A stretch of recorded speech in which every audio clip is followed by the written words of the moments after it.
Hey folks, this is week 72 on the Real DVD Watchers, and this week I'm reviewing Hannibal, 2001 film directed by Ridley Scott and starring Julianne Moore and Anthony Hopkins. Hannibal takes place 10 years after The Silence of the Lambs, and it's also filmed 10 years after.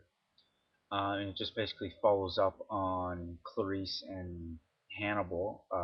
Clarice, became like a big time FBI agent and gets in on some shit. Hannibal's still loose on the world. He's in Europe.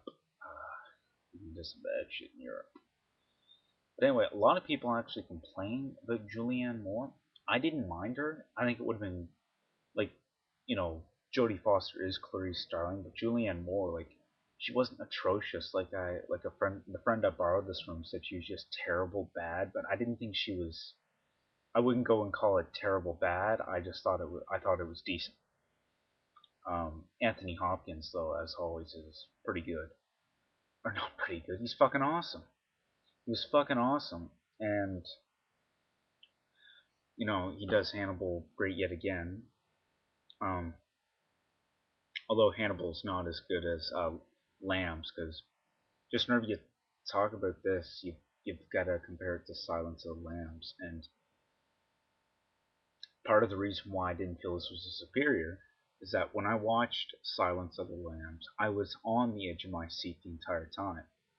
I was completely amazed and surprised at how great it was, and it just kept me guessing. Whereas this really didn't. It was kind of boring for the first part, and then it got into some stuff, and but it didn't really like amaze me like Lambs did.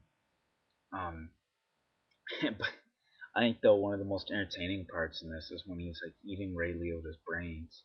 That was actually kind of funny. I thought nothing better than eating Ray Liotta's brains, I guess. But I was actually really surprised at what he did in the end. I guess he has taken a liking. He does, you know, like Clarice. I don't really know if they would go. I don't know. As I said, it's not great. Cause for me, Lambs was perfect, whereas this was not. This was probably about either a 5 or a 6 out of 10. That's what I'm going to give it for rating. Somewhere in the realm of 5 or a 6. Now, I do actually want to check out the prequels, Hannibal Rising and Red Dragon. I might even check out Manhunter, which maybe, but but just let me know what you guys think. Or let me know what you think of the prequels. Are they as good, or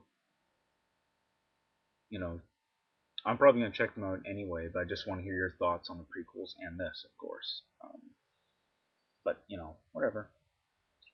So anyway, I will see you guys next week, and someone's up tomorrow. I don't know who, but anyway, that was my review of Hannibal, and I shall see you guys on the next one.